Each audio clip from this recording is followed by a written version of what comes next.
The original poison dealer, one of the infamous trio of exotic Year 1 hand cannons, a thorn in everyone's side. I'm not too sure who thought this menace was a light in the dark. One of the first exotics that you were able to acquire at the very beginning, September 2014. The game was mysterious and new. Exotics were this rare and unknown item. After completing the most excruciating quest steps in history, your reward was this corrupt-looking hand cannon capable of draining Guardian's light with massive, over-penetrating bullets. However, this sick-looking weapon was not performing well, recoiling to the moon, clunky, only 6 in the mag with low reserves, and not that good in PvE. It was truly supposed to reward you for pinpoint accuracy and skill, but it was just outshined by other weapons that were far easier to wield.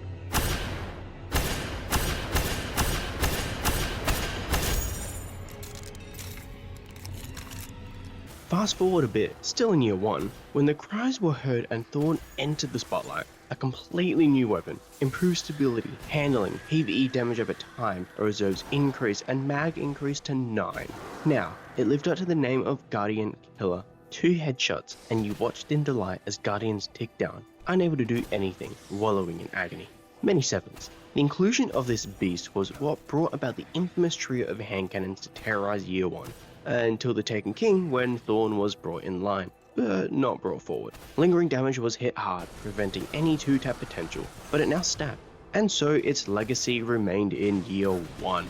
Until an awesome expansion arrived and many old beloved legends returned, including Thorn, with even more void kills, this time with death not being a penalty. It was decent, but lacked the power it once had, a shell of its former self, but still fun to be reunited with. Also eventually looking absolutely sick.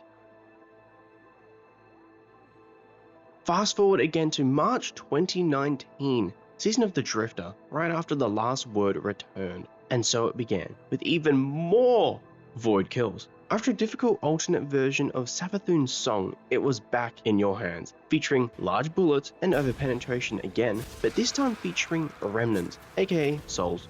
Dealing ticks of 2 4 times, and still stacking. It was good, until you acquired a soul, and that's when it felt very familiar. And those infamous 2 taps became a reality once again, after 3.5 years. The ticks turned to critical 7s and most Guardians felt the power of the Thorn, also kind of alright in PvE.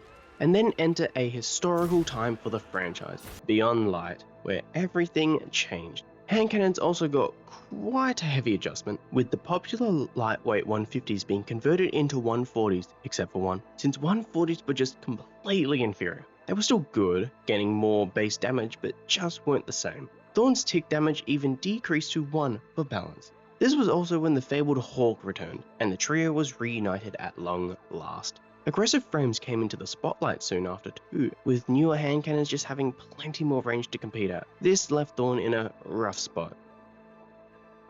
Now fast forward for the final time. December 2023, Season of the Wish, a catalyst for Thorn, desired for many months, was finally real.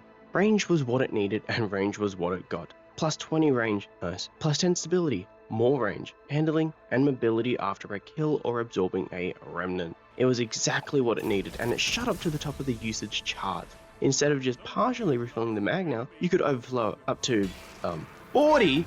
Man, it was great for a month, until the catalyst got hit. No more 69 range. Both it and stability got reduced by 5.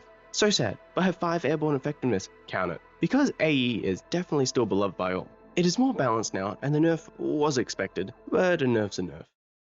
And that is the journey of Thorn. A lot more evolution and key moments to look back on compared to Dragon's Breath, and this is more of an iconic weapon in the franchise. This was fun to make, so if you enjoyed it, leaving a like would be awesome and very much appreciated. If you like what you see and want to see more, why not consider subscribing? It's a great way to support me and lets me know you want to see more. Leave your suggestions down below for what weapon could be next or other general feedback.